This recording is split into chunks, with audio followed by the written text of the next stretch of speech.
welcome back to the Freedom Church 101 course. អ្នកទាំងអស់គ្នាស្វាគមន៍ការត្រឡប់មកវិញមកកាន់ Freedom Church 101 We're so glad you are with us. យើងរំភើបមែនទែនអ្នកទាំងអស់គ្នាចូលរួមជាមួយយើងម្ដងទៀតហើយ We are excited you are growing in the vision and DNA of our church. ពួកយើងរំភើបមែនទែនអ្នកទាំងអស់គ្នាបានរីកចម្រើនជាមួយនឹងនិមិត្តនិង DNA ជាមួយក្រុមជំនុំរបស់យើង It's so important to know what we as a church are standing for. វាសំខាន់ក្នុងការដឹងថាក្រុមជំនុំរបស់យើងប្រកាន់ភ្ជាប់ទៅលើអ្វី And today we're going to introduce you to the next two DNA. ហើយថ្ងៃនេះពួកយើងនឹងណែនាំ DNA 2ទៀតទៅកាន់អ្នកទាំងអស់គ្នា Here we go. តោះយើងការដើរតាមព្រះយេស៊ូវគឺជាការសម្រេចចិត្តដែលល្អបំផុតដែលខ្ញុំធ្លាប់ធ្វើពីមុនមក Following Jesus is the best decision I have ever made. ចូលអ្នកទាំងអស់គ្នាវិញ How about you? ខ្ញុំជឿថាការដើរតាមទ្រង់ទាមទារឲ្យយើងរស់នៅក្នុង standard នៃជីវិតថ្មី I believe follow him require us to live this new standard of life. ខ្ញុំជឿថាព្រះម្ចាស់រំពឹងទុកឲ្យយើងស្រឡាញ់ទ្រង់ I believe God expect us to love him,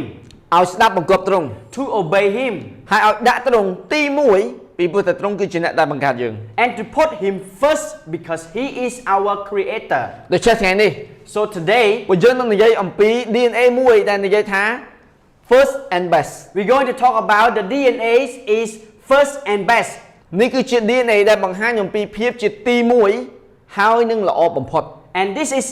a DNA that talk about the first and the best. តោះឥឡូវយើងនិយាយអំពីអ្វីទៅជាទី1 So let's talk about what is the first. បើសិនជាយើងមើលនៅក្នុងព្រះគម្ពីរសញ្ញាចាស់ If we look at the Bible in the Old Testament, ពួកយើងបានឃើញប្រជាជនរបស់ទ្រង់បានទម្លាក់នៅស្តង់ដារដែលពួកគេបានជឿលើទ្រង់ទៅកាន់ស្តង់ដារនៃពិភពលោកី we see God people often lower their standard of compromise their standard to the worldly standard. ពួកគេបល្លំបកើនៅក្នុងជំនឿរបស់ពួកគេហើយនឹងរបៀបដែលពួកគេថ្វាយបង្គំ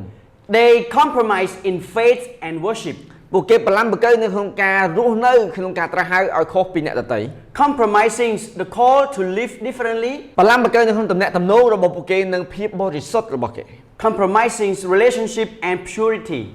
ហើយបល្លំបកើនៅក្នុងការទុកព្រះជាទី1 And also compromising putting God first. ចុះតើព្រះឆ្លើយតបទៅកាន់ពួកគេរបៀបណា And how did God respond to this? Well ព្រះអង្គមិនជាសប្បាយចិត្តជាមួយពួកគេប្រហែលនោះទេមែនអត់ Well, he wasn't happy. ទ្រង់ក៏បាននិយាយទៅកាន់ពួកគេច្បាស់មែនតើ He had spelled it out so clearly. យើងព្រះម្ចាស់ជាព្រះរបស់អ្នកយើងបាននាំអ្នកចេញពីស្រុកអេស៊ីបជាស្រុកដែលអ្នកធ្វើជាទាសករមិនត្រូវគោរពព្រះណាផ្សេងក្រៅពីយើងឡើយ I am the Lord your God who rescued you from the land of Egypt, the place of your slavery. You must not have any other God but me. អ្នកមិនត្រូវគោរពព្រះណាផ្សេងឡើយ You must not have any other God but me. មិនថាព្រះតែធ្វើពីឈើ God made of wood ឬក៏ព្រះតែធ្វើពីថ្មនោះទេ or God made of stone. ហើយព្រះម្ចាស់បានសន្យាទៅកាន់ពួកគេថាបើសិនជាគេទុកទ្រង់ជាទី1ទ្រង់នឹងការពារពួកគេហើយប្រទានពរពួកគេ And God promised them if they put him first, he would be with them and protect them and bless them. ប៉ុន្តែពួកគេមួយចំនួនបានទៅថ្វាយបង្គំព្រះដែលធ្វើពីឈើ But some of us worship God made of wood. ប៉ុន្តែគ្នាយើងមួយចំនួនមិនបានថ្វាយបង្គំព្រះដែលធ្វើពីឈើនោះទេ But some of us did not worship God made of wood, ប៉ុន្តែយើងថ្វាយបង្គំព្រះលុយ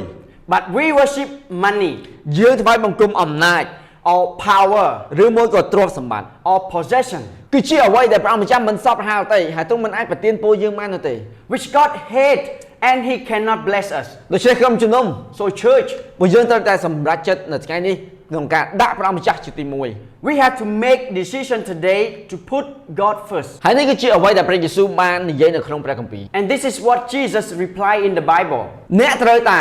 ស្រឡាញ់ព្រះម្ចាស់ជាព្រះរបស់អ្នកឲ្យអស់ពីចិត្តគំនិតអស់ពីស្មារតីអស់ពីប្រាជ្ញានឹងហើយជាបទបញ្ជាទី1ដែលសំខាន់ជាងគេបំផុត You must love the Lord your God with all your heart, all your soul, and all your mind. This is the first and greatest commandment. ខ្ញុំចង់ឲ្យអ្នកនរគ្នាកត់ចំណាំនៅពាក្យដែលទ្រង់បាននិយាយនៅឡើយនេះ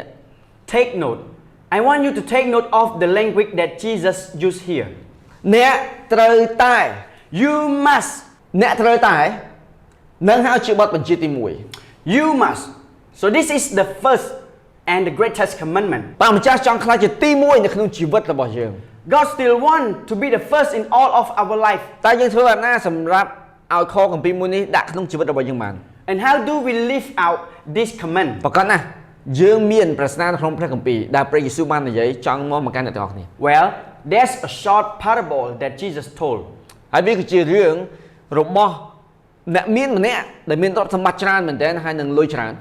It's a story about the wealthy machines who has a big house and a lot of money. ថ្ងៃមួយគាត់បានទៅដើរឃើញត្បូងមួយដ៏អស្ចារ្យមែនទែននៅក្នុងហាងមួយ One day, he spotted a wonderful white pearl for sale in a shop. ហើយគាត់ស្លាក់ចូលក្នុងអន្លង់ស្នេហ៍ជាមួយនឹងត្បូងគុជដ៏ស្រស់ស្អាតនោះ He fall in love with the precious pearl. អញ្ចឹងក្នុងការឆ្លាក់ចូលក្នុងអន្លង់ស្នេហ៍របស់គាត់បានលក់អ្វីៗគ្រប់យ៉ាងដែលគាត់មានដើម្បីទទួលបានត្បូងនោះសូម្បីតែមួកដែលគាត់ស្រឡាញ់បំផុតក៏គាត់លក់ដែរ So in love that he sell everything he has to be able to obtain it, even his head with a feather in it. មានរឿងមួយដែលនិយាយអំពីបុរសម្នាក់ដែលមានសម្បត្តិស្ដុកស្ដំគាត់មានផ្ទះធំហើយមានទ្រព្យសម្បត្តិច្រើនមែនទែនថ្ងៃមួយគាត់បានទៅហាងមួយដែលមានលក់គុជសដែលមានតម្លៃហើយស្អាតបំផុតនៅលើលោកដែលគេបានដាក់លក់នៅក្នុងហាងនោះគាត់ពិតជាស្រឡាញ់គុជសដ៏មានតម្លៃមួយនោះខ្លាំងមែនទែនដោយសារតែការដាក់ចិត្តស្រឡាញ់យ៉ាងខ្លាំងបំផុតគាត់ក៏បានសម្រេចចិត្តលក់ទ្រព្យសម្បត្តិទាំងអស់ដែលគាត់មានដើម្បីយកទៅទិញវាឲ្យបានសូម្បីតែមួករបស់គាត់ដែលពាក់នៅលើក្បាលរបស់គាត់ហើយបំពាក់ដោយរោមសត្វក៏ដោយក្នុងរឿងនោះបានបញ្ចប់ចុងក្រោយដោយព្រះយេស៊ូវគ្រីស្ទមានបន្ទូលថាព្រះអង្គម្ចាស់គឺដូចជាគុជដ៏មានតម្លៃនោះអញ្ចឹងអស់អ្នកណាដែលចង់បានវាអ្នកនឹងត្រូវចំណាយអ្វីៗទាំងអស់ដើម្បីយកគុជនោះឲ្យបានប៉ុន្តែគុជនោះមានតម្លៃលើសអ្វីៗដែលមាននៅក្នុងโลกទៅទៀតខ្សែរឿងមួយនឹងបញ្ចប់នៅពាក្យចុងក្រោយដែលនិយាយថាព្រះអង្គម្ចាស់គឺដូចជាអ្នកមានម្នាក់នឹងអញ្ចឹង And the story finished on this line. Jesus say, God is like the machine's pearl. វាត្រូវការចំណាយអ្វីគ្រប់យ៉ាងដើម្បីស្គាល់ទ្រង់ It costs everything to know him. ប៉ុន្តែទ្រង់គឺមានតម្លៃលើសអ្វីៗគ្រប់យ៉ាងនៅលើពិភពលោកនេះទៅទៀត But he was more than anything in the world. បើសិនជាអ្នកចង់បានជំហានបន្ទាប់នៅក្នុងការដាក់ព្រះអង្គជាទី1នៅក្នុងជីវិតរបស់អ្នក If you want to define a next step in terms of putting God first in your life, ខ្ញុំមានសំណួរចង់សួរទៅកាន់អ្នកទាំងអស់គ្នា here is a question that we can all consider. តើអ្វីដែលយើងពិបាកលះបង់បំផុតដើម្បីធ្វើឲ្យយើងអាចស្វែងរកទ្រង់ What would we find hardest to give up in pursuit of him? កិច្ចការទាំងអស់នេះគឺជាការដែលយើងបន្តតស៊ូឲ្យពេលវេលារបស់យើងទៅកាន់ទ្រង់ជារៀងរាល់ថ្ងៃ It is consistently giving him time each day to grow in relationship with him. ក្នុងការអានព្រះគម្ពីររបស់ទ្រង់ Reading his word ហើយក្នុងការដេញតាមទ្រង់ក្នុងការអធិដ្ឋានរបស់យើង and pursuing him in prayer. ប្រហែលជាកិច្ចការដែលយើងមិនត្រូវខកខានសប្តាហ៍ណាមួយនៅក្នុងថ្ងៃអាទិត្យនោះឡើយ Maybe it is about not missing on Sunday even ឬក៏ Sunday Funday or Sunday fun day ឬក៏ក្រុមតូចនៅថ្ងៃពុធ or home group ឬមួយក៏ការដាក់ដង្វាយ 10% របស់យើងចូលមកកាន់ក្រុមជំនុំ or maybe giving your 10% tithes into the church. ឬក៏ប្រហែលជាយើងត្រូវលុបបំបាត់ការគិតរបស់លោកីរបស់យើងមួយចំនួនចោល Or maybe something like laying down an opinion. ប្រហែលជាអ្វីផ្សេងមួយទៀត Maybe it is something else. ឬមួយគឺជាការងារ A job ឬក៏ជាមិត្តភក្តិ or a group of friends. មិនថាវាជាអ្វីនោះទេ Whatever it is, តើអ្នកនឹងទម្លាក់រឿងនោះចោលដើម្បីទុកព្រះជាម្ចាស់ជាទី1នៅក្នុងជីវិតរបស់អ្នកដែរឬទេ would you be willing to lay it down to put God first in your life? ចាំតិច Hang on. មិនក៏និយាយទៅដូចជាពិបាកមែន This all sound radical. ប្រកបណាស់ Yes, ទាល់តែច្បាស់លាស់អញ្ចឹងទាល់តែការសម្រេចចិត្តអញ្ចឹងបានយើងអាចដាក់ទ្រង់ជាទី1បាន yes, we must be radical in putting God first. ព្រះជាម្ចាស់ជាទី1របស់យើងហើយយើងយកអ្វីដែលល្អបំផុតមកថ្វាយទ្រង់ God is our first, so we bring him our best. សំណួរខ្ញុំចង់សួរថា My question is, តើផ្នែកណាមួយនៃជីវិតរបស់អ្នកដែលនាំចូលមកកាន់ក្រុមជំនុំ in what part of our life do we bring it? ចម្លើយគឺងាយស្រួលមែនទែន The answer to that is really simple. គឺគ្រប់ផ្នែកទាំងអស់មិនថាវាជាអ្វីដែលខ្ញុំធ្វើក៏ដោយ It's in every part, whatever you do. ដាក់ការប្រឹងប្រែងរបស់យើងទាំងអស់ចូលទៅកាន់កិច្ចការដែលយើងធ្វើសម្រាប់ព្រះអង្គម្ចាស់ព្រោះយើងមិនមែនធ្វើសម្រាប់មនុស្សនោះទេ Put in your very best effort as something done for the Lord and not for man. ដល់ពេលនោះហើយយើងទទួលបានទ្រព្យសម្បត្តិសួគ៌ដែលទ្រង់មានសម្រាប់ពួកយើងនៅពេលថ្ងៃចុងក្រោយ That you will receive the inheritance which is your greatest reward. យើងនឹងយកអ្វីដែលល្អបំផុតរបស់យើងមកកាន់ពេលវេលាជាមួយទ្រង់ We bring the best of ourselves to our devotional time ក្នុងការយើងស្វែងរកទ្រង់ to pursue God, កសាងទំនាក់ទំនងជាមួយទ្រង់ to seek Him, build our relationship with Him. យើងនាំយកអ្វីគ្រប់យ៉ាងដែលល្អបំផុតមកកាន់អាពាហ៍ពិពាហ៍របស់យើង We bring our best to our marriage. យើងយកអ្វីល្អបំផុតមកកាន់ភាពជាអាណាព្យាបាលរបស់យើង We bring our best as a parent ហើយយើងយកអ្វីដែលល្អបំផុតមកកាន់គ្រួសាររបស់យើងនិងមិត្តភាពរបស់យើងដែរ and to our family and to other friendship. យើងយកអ្វីដែលល្អបំផុតមកកាន់កន្លែងការងាររបស់យើង We bring our best in the workplace. យើងបង្ហាញទ្រង់នៅក្នុងសកម្មភាពធ្វើការរបស់យើងដែរ We reflect Him in the workplace. ហើយមិត្តភ័ក្តិការងាររបស់យើងត្រូវការឃើញព្រះយេស៊ូវតាមរយៈយើង And our co-worker need to see Jesus through us. នៅក្នុងរបៀបនេះហើយយើងនឹងយកអ្វីដែលល្អបំផុតមកកាន់អ្នកជិតខាងយើងដែរ In that way, we bring the best to our neighborhood, ទៅកាន់ផ្លូវរបស់យើង to our street, ទៅកាន់ផ្ទះរបស់យើង and into our home. យើងនាំយកអ្វីដែលល្អបំផុតនៅពេលដែលយើងមានអារម្មណ៍ល្អប៉ុន្តែយើងក៏នៅតែយកអ្វីដែលល្អបំផុតមកជាមួយនៅពេលដែលយើងគ្មានអារម្មណ៍ល្អដែរ We bring the best when we feel like bringing the best, but we also bring our best when we don't. យើងនឹងធ្វើឲ្យល្អបំផុតនៅពេលដែលយើងអត់អន់ទោសឲ្យគេ We bring our best when we have to forgive. យើងយកអ្វីដែលល្អបំផុតមកជាមួយនៅពេលយើងត្រូវសារភាពទុក្ខកំហុស We bring our best when we have to repent, នៅពេលយើងត្រូវនិយាយថាសុំទោស when we have to say sorry. យើងនាំអ្វីដែលល្អបំផុតទៅកាន់កំពូលភ្នំ We bring our best when we are on the mountain, ហើយយើងក៏នាំអ្វីដែលល្អបំផុតទៅកាន់ជ្រលងជ្រោះនៃភាពភ័យខ្លាចដែរ but we also bring our best when we are in the valley. យើងយកអ្វីដែលល្អបំផុតមកកាន់ក្រុមជំនុំរបស់យើង We bring our best to our church. អេចាំតិច Wait a second. និយាយថាយកអ្វីដែលល្អបំផុតមកកាន់ឈើយើងមែន You saying we should bring our best to church? តើលោកគ្រូកំពុងតែនិយាយអំពីការពាក់កៅអៅដែលស្អាតបំផុតមកឈើមែន Is it about wearing our best clothes? អត់ទេមិនមែននិយាយពីកៅអៅទេ No, not about the clothing. ហើយខ្ញុំក៏មិនបាននិយាយអំពីការដែលធ្វើខ្លួនរៀបចរិតឲ្យល្អបំផុតទៅដែរ And also, I'm not talking about behaving your best. ខ្ញុំនិយាយអំពីការដែលអ្នកយកអ្វីដែលល្អបំផុតរបស់អ្នកមកកាន់ក្រុមជំនុំ I'm talking about bringing your best to church, ដាក់ក្រុមជំនុំជាអាទិភាព making church a priority,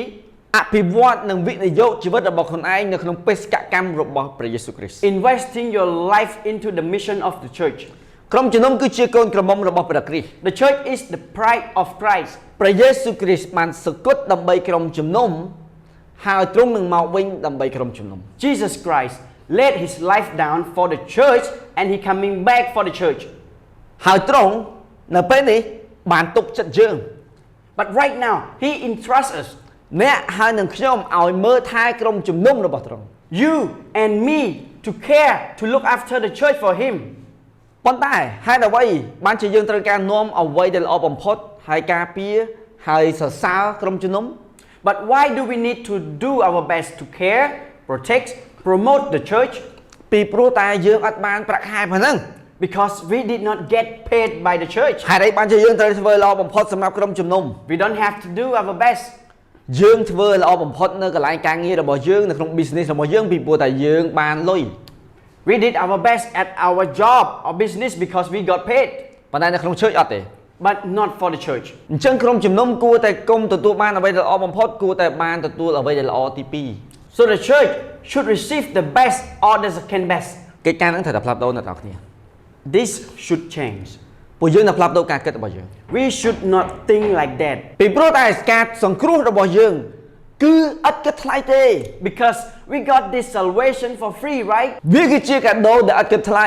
It is a free gift. តោះយើងនឹងយកអ្វីដែលល្អបំផុតមកកាន់ក្រុមជំនុំ Let's give our best to the church. តោះយើងនឹងចូលរួមទាំងអស់គ្នាជាមួយក្រុមជំនុំ Let's be one together with the church, ដើម្បីយើងអាចឃើញ break out so we can see this break out.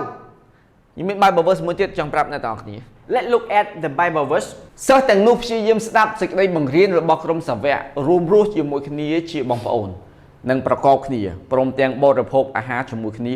រួមទាំងអាហារពេលល្ងាចរបស់ព្រះជាម្ចាស់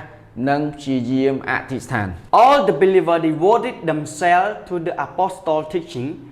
and to fellowship and to sharing in meal, including the Lord's Supper and to pray. នោះនេះឃើញអត់ពួកគេមករួមគ្នាហើយចែករំលែកទាំងម្ហូបក៏ដូចជាការអធិដ្ឋាន You see, they came together and sharing food and pray. តោះឥឡូវយើងមើលបន្ថែមទៀត Let's look further. មនុស្សម្នាកោតស្ញប់ស្ញែងគ្រប់គ្នាត្បិតក្រុមសាវកបានសម្ដែងរិទ្ធបដិហានិងធ្វើទីសម្គាល់ផ្សេងជាច្រើនអស់អ្នកដែលបានជឿលើព្រះអង្គម្ចាស់មានចិត្តគំនិតតែមួយហើយយករបស់របរដែលខ្លួនមានមកដាក់រួមគ្នាទាំងអស់ A deep sense of awe came over them all, and the apostle performed many miraculous signs and wonders, and all the believers meet together in one place and share everything they had. គេលក់ទ្រព្យសម្បត្តិនិងអ្វីជារបស់ខ្លួនយកប្រាក់មកចែកគ្នាតាមសេចក្តីត្រូវការរបស់ពួកគេម្នាក់ជារៀងរាល់ថ្ងៃគេរួមចិត្តគំនិតគ្នាថ្វាយបង្គំនៅក្នុងក្រុមជំនុំធ្វើពិធីកាច់នំប៉័ងនៅតាមផ្ទះព្រមទាំងបរិភោគអាហារជាមួយគ្នាយ៉ាងសប្បាយរីករាយដោយចិត្តស្មោះសរផង They sold their property and possessions and shared the money with those in need. They worshiped together at the temple each day, meet in home for the Lord's Supper, and share the meal with great joy and generosity. អ្នកទាំងអស់គ្នាឃើញអត់ You see, គេនាំយកអ្វីទាំងអស់ដែលគេមានមក they bring everything they have, សូម្បីតែទ្រព្យសម្បត្តិរបស់គេ even their possession.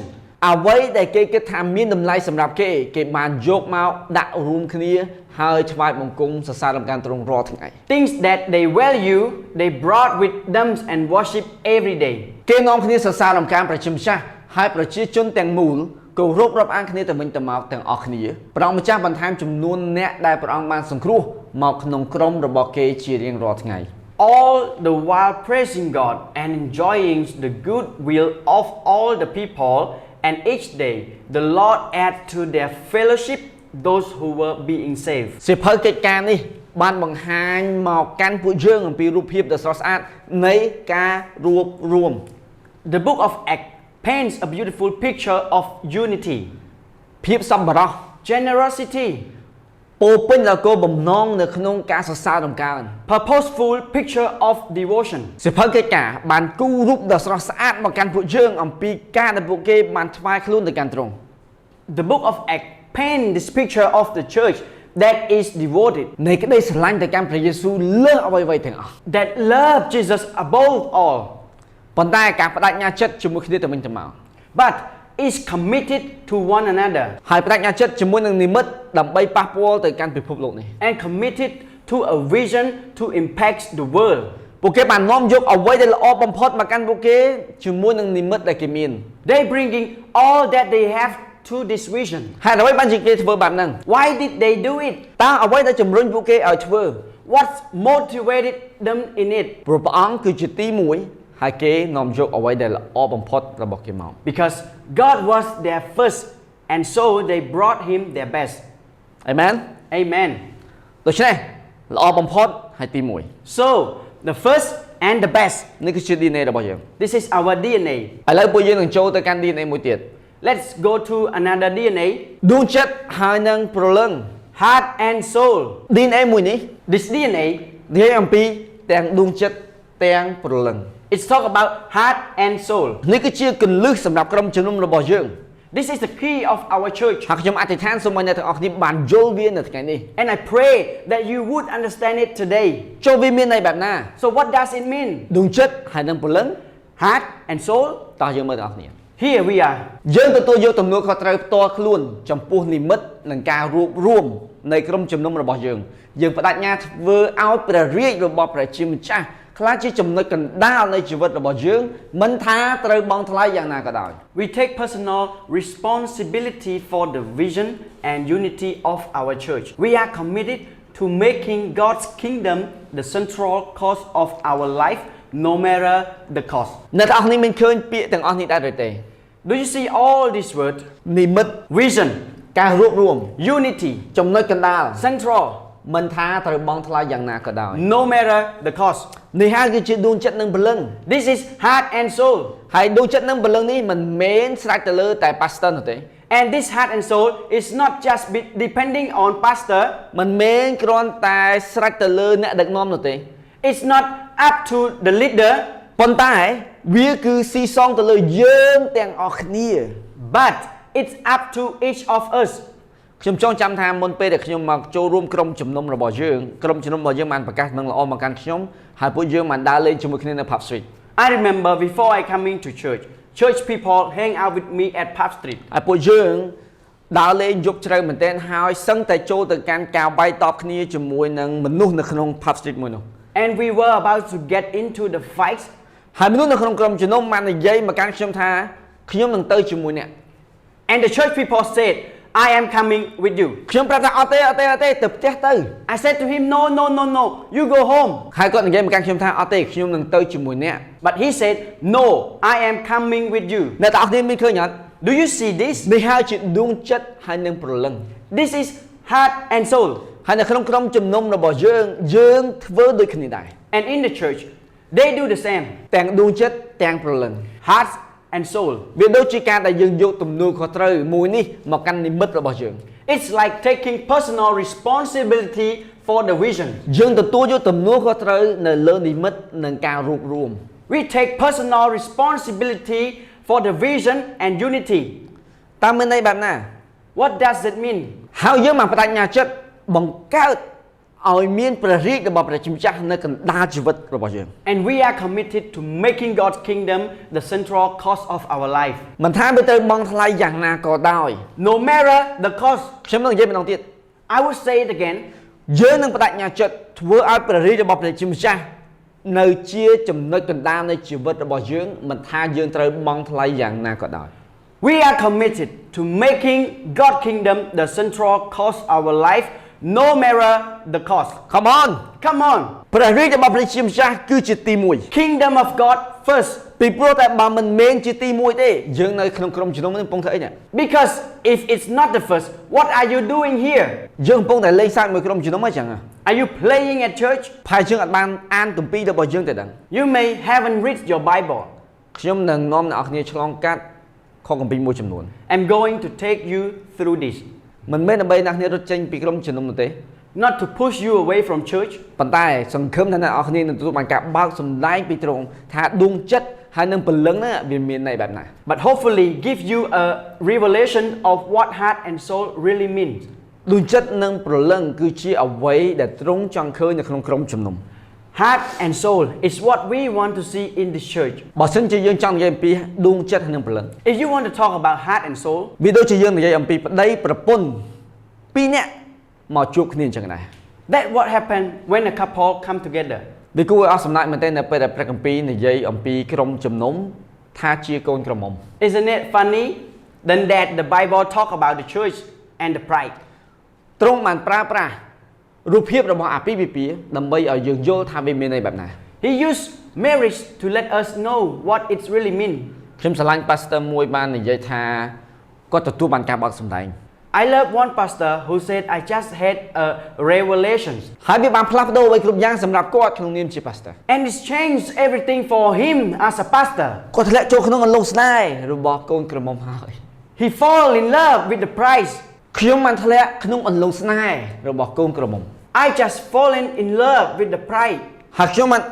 បានគិតថាគាត់រៀបការយូរហើយតើមិនបានទៅធ្លាក់ចូលក្នុងអន្លង់ស្នេហ៍របស់កូនក្រមុំ And I was thinking he had been married for a few years. So who he talking about?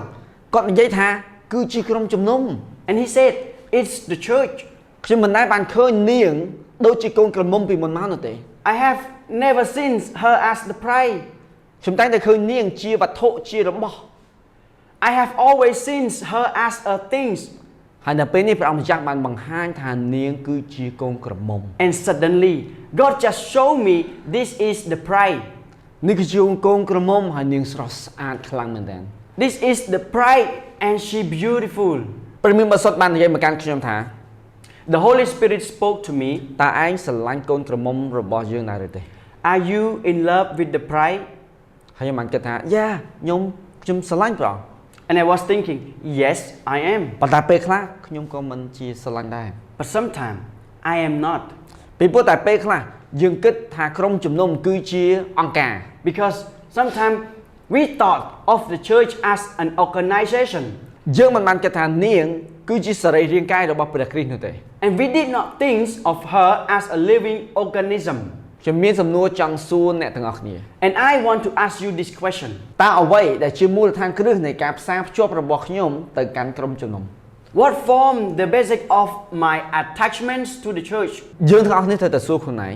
You have to ask yourself, ហើយបានជាខ្ញុំជាប់ជាមួយ church why am I attached to this? ហើយបានជាខ្ញុំទៅ Why do I go? ហើយបានជាខ្ញុំជាផ្នែកមួយនៃក្រុមជំនុំសេរីភាព Why am I a part of the Freedom Church?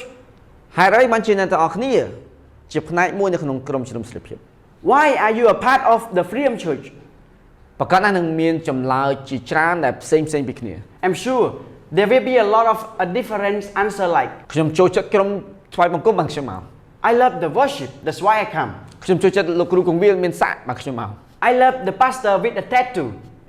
ខ្ញុំចូលចិត្តប្រព័ន្ធនៃការកងវិលរបស់ពួកគេ I love the pastoral care system. អូខ្ញុំស្រឡាញ់ Sunday Funday Or because I love Sunday Fun Day. អូពីព្រោះតែខ្ញុំមានមិត្តភ័ក្តិល្អៗនៅទីនោះ Or because I have got some good friend there. អូពីព្រោះតែខ្ញុំចូលចិត្តក្រុមកុមារ Or because I like the kid ministry. អូពួកគេមានមេរៀន leadership ភាពជាអ្នកដឹកនាំខ្ញុំអាចយកទៅដាក់ក្នុងការរកស៊ីខ្ញុំបាន Or because they have a great leadership lesson which I can take and use it for my business. អេល្អមែនទែនសិតតែល្អ But that is great. ប៉ុន្តែយើងអាចខ្លាចទៅជាអ្នកដែលចូលមកហើយប្រើប្រាស់ But we can be a consumer ចូលមកហើយយកផលប្រយោជន៍ where we come in for a benefit. ហើយយើងជាប់ជាមួយនឹងក្រុមជំនុំសម្រាប់រឿងដែលយើងអាចយកពីក្រុមជំនុំបានមិនមែនជារឿងដែលយើងអាចមកហើយឲ្យនាងនោះទេ And we are attached to the church for what we can get out of the church. ដូច្នេះក្រុមជំនុំ So church, តើអ្នកឲ្យទ្រង់ប្រើប្រាស់ឬប្រើប្រាស់ទ្រង់ are we consumers or consume? វាគឺជាសំណួរដែលប្រកួតប្រជែងមែនទេមែនអត់ It is a challenging question, right? បើសិនជាយើងប្រើប្រាស់ក្រុមជំនុំថ្ងៃណាមួយយើងនឹងឈប់ប្រើប្រាស់នាងហើយដើរចេញពីនាង If we are using the church,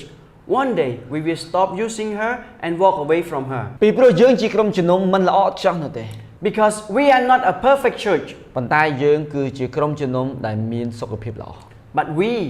are the healthy church. បើយើងអាចគិតអំពីថាអូខេនាងត្រូវតែបម្រើតម្រូវការរបស់ខ្ញុំ Maybe we can think she served my need. ឥឡូវអ្នកនរគ្នាសម័យមួយខ្ញុំបើសិនជាខ្ញុំនិយាយទៅកាន់ប្រពន្ធរបស់ខ្ញុំវលៈថា Can you imagine if I say to my wife Bullet, បងរៀបការជាមួយអូនពីព្រោះតែបងស្រឡាញ់រូបរាងកាយរបស់អូន I'm marrying you because I love your body. ឬមួយក៏បងរៀបការជាមួយអូនពីព្រោះតែអូនមានលុយច្រើន Or I'm marrying you because you got a lot of money. អូស្ដាប់ទៅអាក្រក់មែនទេមែនអត់ That sounds bad, right? ប៉ុន្តែនេះហើយគឺជារបៀបដែលគ្នាយើងជាច្រើនចូលមកកាន់ក្រុមជំនុំ But this is the ways we treat the church. យើងមកហើយប្រើប្រាស់នាង We come and consume her. នាងត្រូវតែបម្រើយើង She served my need. យើងអាចយកអ្វីបានខ្លះពីនាង What can I get from her? ជាជាងដែលនិយាយថា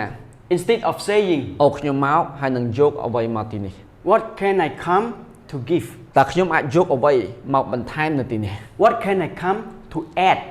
តើខ្ញុំអាចបម្រើនាងដោយរបៀបណា How can I serve her? តើអ្វីដែលខ្ញុំអាចនាំមកកាន់នាងបាន What can I bring to her? នេះគឺជារូបភាពដែលផ្ទុយស្រឡះមកពីព្រោះតែវាជាដួងចិត្តហើយនឹងព្រលឹង It's the whole different ways because this is the heart and soul. មានមនុស្សជាច្រើនបានប្រើប្រាស់ខគម្ពីរនេះជាមួយនឹងអាពាហ៍ពិពាហ៍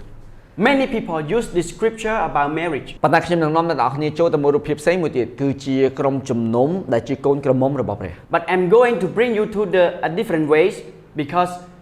the church is the bride. ចំពោះបងប្អូនដែលមានប្រពន្ធវិញចូលស្រឡាញ់ភរិយាដោយព្រះគ្រីស្ទបានស្រឡាញ់ក្រុមជំនុំដែរព្រះអង្គបូជាព្រះជន្មរបស់ព្រះអង្គផ្ទាល់សម្រាប់ក្រុមជំនុំដើម្បីប្រោះឲ្យក្រុមជំនុំបានទៅជាវិសុទ្ធទាំងជំរះឲ្យស្អាតបរិសុទ្ធដោយលាងក្នុងទឹកនិងដោយសារព្រះបន្ទូល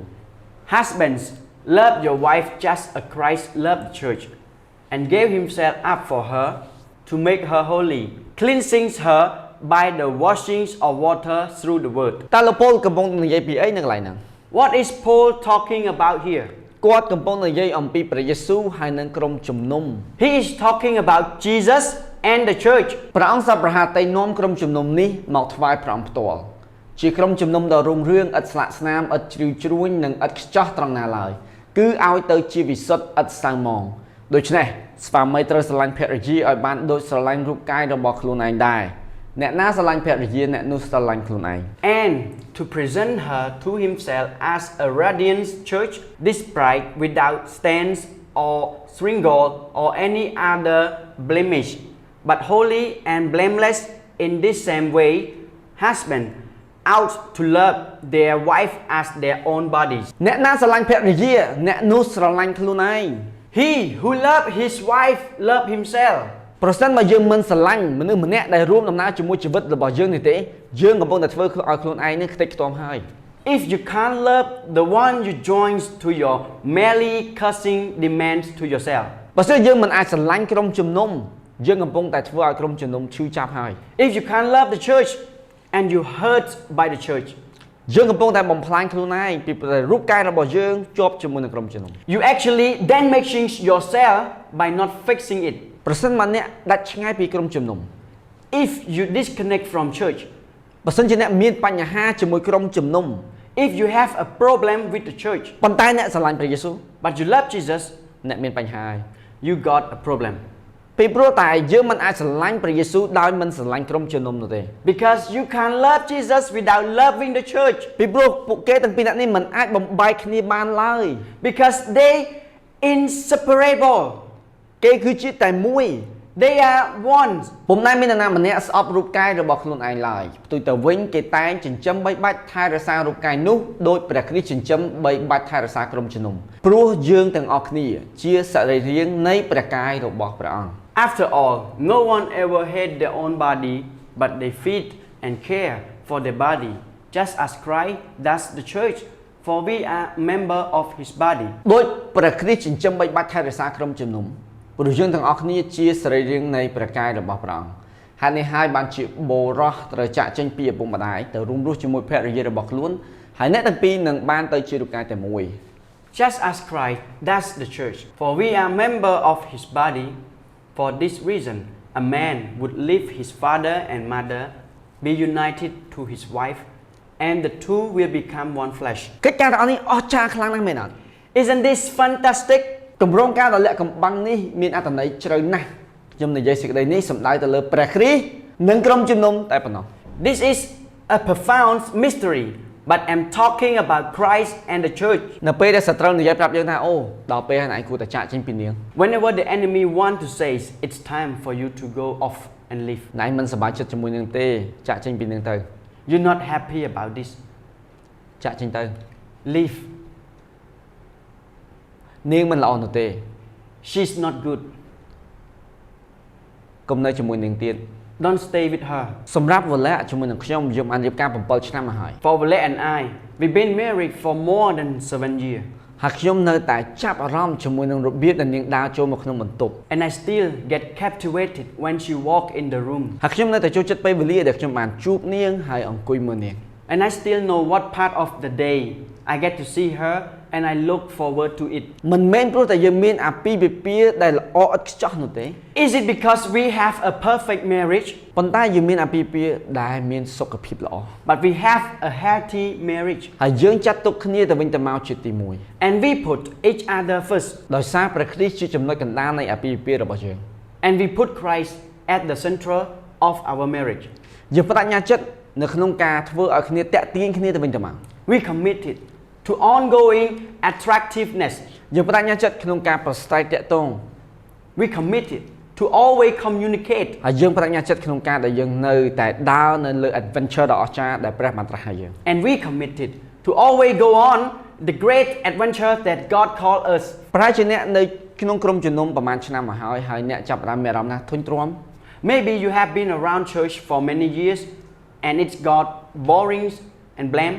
អ្នកត្រូវតែត្រឡប់មករកនាងវិញថានាងជាអ្នកណាឲ្យពិតប្រាកដ You need to come back to who she is យើងត្រូវតែត្រឡប់មកវិញថាអ្វីដែលព្រះយេស៊ូវបានធ្វើសម្រាប់យើង You need to come back to what Christ did for you យើងត្រូវតែធ្លាក់ចូលក្នុងអន្លង់ស្នេហ៍ជាមួយក្រុមជំនុំម្ដងទៀត You need to fall in love again with the church ពីព្រោះតែក្រុមជំនុំជាកូនក្រមុំដ៏ស្រស់ស្អាត because the church is the beautiful bride ខ្ញុំចង់អ្នកខ្ញុំបានដឹងថា I want you all to know ខ្ញុំចង់ឲ្យអ្នកទាំងអស់គ្នាផ្លាស់ប្ដូរភាពប្រងើយកន្តើយរបស់អ្នកហើយបង្វែរឲ្យវាទៅជាភាពឆេះឈួលវិញ I want you to change your apathy and turn it into passion. Come on church Come on, church. ឆេះឈួលឡើងសម្រាប់ក្រុមជំនុំ Passion for church. ឈប់ប្រងើយកន្តើយទៀតទៅ Stop apathy. នៅក្នុងគម្ពីរកូរិនថូខ្សែទី1ចំពុក13 In the Bible, Corinthians chapter 13, ប្រកាសណាស់និយាយអំពីក្តីស្រឡាញ់ yes, it talk about love. ហើយមនុស្សជាច្រើនបានយកវាមកនិយាយនៅក្នុងការរៀបការ And many people use this Bible for the marriage. តែលើសពីនឹងក៏បាននិយាយអំពីភាពជាអ្នកដឹកនាំដែរ But it's actually talking about leadership. និយាយអំពីព្រះកាយរបស់ព្រះគ្រីស្ទ And it's talk about the body of Christ. ហើយបើសិនយើងមើលទៅខាងក្តីស្រឡាញ់របស់ទ្រង់គឺអត់ធ្មត់មែនអត់ And if you look in his love, it's passion. ក្តីស្រឡាញ់គឺប្រព្រឹត្តអំពើល្អ Love is kind. ដូច្នេះយើងយក DNA ទាំងដួងចិត្តទាំងព្រលឹងហើយយកខគម្ពីរកូរិនថូសចំពុក13យកមកដាក់ចូលគ្នាវានឹងទៅក្តីស្រឡាញ់ដ៏អស្ចារ្យ So you take the DNA, heart and soul, and then you take a 1 Corinthians chapter 13 on the back of the Ephesians, and you say this is the type of love I'm going to have. ខ្ញុំនឹងជឿថាអ្វីដែលល្អបំផុតជាជាងគិតតែពីរឿងអាក្រក់ៗរបស់ក្រុមជំនុំ I'm going to believe the best instead of thinking the worst.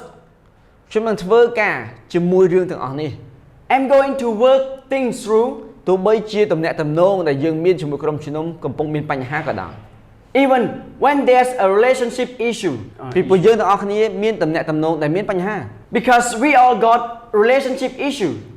នៅពេលដែលយើងជួបបញ្ហាហើយយើងធ្លាក់ចេញពីបញ្ហារបស់យើងគឺជាមួយនឹងបងប្អូនប្រុសបងប្អូនស្រីរបស់យើង When we hit problem and we fall out and there's a problem with the brother or sister, តើពួកយើងនឹងដើរចេញមែន are we going to walk away? ខ្ញុំនឹងមិនដើរចេញនោះទេ I'm actually not going out, ខ្ញុំនឹងធ្វើកិច្ចការទាំងអស់នេះហើយប៉ះបើវា and I will working on it. ពីព្រោះតែក្នុងកូរិនថូចំពុក13បាននិយាយថាយើងជឿថាអ្វីជាក្តីស្រឡាញ់ Because in the 1 Corinthians chapter 13 says, to all believer we need to have that type of love. ហើយកិច្ចការទាំងអស់នេះវាជះឥទ្ធិពលមកកាន់យើងដែលយើងត្រូវតែស្រឡាញ់ដោយគ្មានលក្ខខណ្ឌ And it's as aspirational. ហើយនេះគឺជាអ្វីដែលផ្គុំយើងឲ្យរួបរวมនៅក្នុងនាមជាក្រុមជំនុំ And this is what unites us as a church. នៅពេលនោះអ្នកនៅខាងក្រៅក្រុមជំនុំនឹងឃើញក្តីស្រឡាញ់តាមរយៈពួកយើង Then this is where people outside say is the ways that they love one another. ពីព្រោះតែនេះគឺជារូបរាងកាយដ៏អស្ចារ្យរបស់ព្រះគ្រីស្ទហើយយើងគឺជាដួងចិត្តហើយនឹងព្រលឹង Because this is a beautiful body. This is heart and soul. ព្រះយេស៊ូវគឺនៅក្នុងក្តីស្រឡាញ់ជាមួយនឹងកូនក្រមុំរបស់ទ្រង់ Jesus is in love with the bride. ព្រះអង្គស្រឡាញ់កូនក្រមុំរបស់ទ្រង់ And he in love with the bride. កិច្ចការនេះបាននិយាយមកកាន់ខ្ញុំថាខ្ញុំត្រូវតែមើលអត្តចរិតរបស់ខ្លួនឯងតើខ្ញុំកំពុងតែប្រើប្រាស់នាងដែរឬទេ That say to me, what my attitude? Am I consuming her? បើសិនជាមានអ្នកណាម្នាក់ដើរចូលមកផ្ទះរបស់ខ្ញុំហើយវិនិច្ឆ័យមើលងាយប្រពន្ធរបស់ខ្ញុំ If someone come along and criticize my wife, ណែនឹងមានបញ្ហាជាមួយខ្ញុំ you're going to have a problem with me. ប្រសិនបើអ្នកណាម្នាក់មិនគោរពកូនក្រមុំរបស់ខ្ញុំណែនឹងមានបញ្ហាជាមួយខ្ញុំ If someone going to dishonor her, you're going to have a problem with me. ប្រសិនបើអ្នកទុកកូនក្រមុំរបស់ខ្ញុំឲ្យនៅស្រេកឃ្លានហើយពីព្រោះតែអ្នកហត់នឿយក្នុងការមើលថែគាត់ណែនឹងមានបញ្ហាជាមួយព្រះជាម្ចាស់ If you're going to leave my bride to go hungry because you're too tired to look after her, you're going to have a problem with God. ពួកយើងនឹងការពារការសាមគ្គីការរួបរวมរបស់ក្រុមជំនុំរបស់ពួកយើងហើយនឹងនិមិត្តរបស់ពួកយើង We're going to defend the unity of our church and our vision. ពីព្រោះតែព្រះអង្គបានត្រាស់ហៅយើង Because it's what God called us to. កូនក្រមុំដែលព្រះយេស៊ូវបានបូជាប្រជជនរបស់ព្រះអង្គគឺជាអ្នកដែលយើងត្រូវតែរស់នៅដើម្បី The bride who Jesus died for is who we must live for. ព្រះយេស៊ូវបានសគត់ដើម្បីកូនក្រមុំមួយនេះ Jesus died for that bride. ហើយសម្រាប់ខ្ញុំវិញខ្ញុំចង់យកឧទាហរណ៍នេះមកកាន់អ្នកទាំងអស់គ្នា And for me, I want to just make it as simple as anything. បើសិនបើព្រះយេស៊ូវប្រគល់ជីវិតរបស់ទ្រង់ហើយទ្រង់នឹងយាងមកសម្បីក្រុមជំនុំ If Jesus gave his life and he came for the bride, វាមានន័យថាវាមានតម្លៃខ្លាំងមែនទែនសម្រាប់ជីវិតរបស់ខ្ញុំក្នុងការរស់នៅសម្រាប់នាង then it worthy of my life to live for her. អញ្ចឹងហើយបានជាយើងនិយាយថាពួកយើងនឹងធ្វើឲ្យព្រះរាជរបស់ព្រះនៅចំណុចកណ្ដាលរបស់យើង And that's why we say we're going to make it central to our life. ពីព្រោះវាគឺជាម៉ាស៊ីនដ៏អស្ចារ្យបំផុតក្នុងការដែលឃើញមនុស្សទទួលបានការសង្គ្រោះ Because this is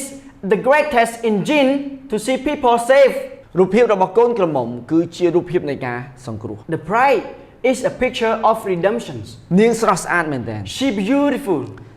កូនក្រមុំគឺជាកន្លែងដែលនាំសេចក្តីសង្ឃឹមហើយនឹងការសាងឡើងជាថ្មី The bride is the place where hope is renewed. គឺជាកន្លែងដែលមនុស្សបានចូលមក The place where everyone can come in. មនុស្សគ្រប់គ្នានៅគ្រប់ទីកន្លែងអាចចូលមក Anyone, anywhere can come in. យើងត្រូវតែធ្លាក់ចូលក្នុងអន្លង់ស្នេហ៍ម្ដងទៀតជាមួយនឹងកូនក្រមុំ We got to fall back in love with the bride. ពួកយើងត្រូវតែនិយាយថាខ្ញុំស្រឡាញ់នាងមែនតើ We got to say, I love her. នាងស្រស់ស្អាតមែនតើ She's beautiful. ខ្ញុំចង់ប្រកួតប្រជែងអ្នកទាំងអស់គ្នាថា And I want to challenge you. តើអ្វីដែលនាំអ្នកមកកាន់ក្រុមជំនុំ What is your attachment to our church? ប្រហែលជាអ្នកមិនដែលបានគិតនោះទេថាអ្នកគឺជាអ្នកដែលមកប្រើប្រាស់ក្រុមជំនុំ Maybe you did not realize that you were a consumer, ប៉ុន្តែថ្ងៃនេះ but today ខ្ញុំអធិដ្ឋានសូមឲ្យអ្នកបានទៅជាអ្នកដែលប្រើប្រាស់ជាមួយក្តីស្រឡាញ់របស់ទ្រង់ដែលទ្រង់មានសម្រាប់អ្នក I'm praying that you will be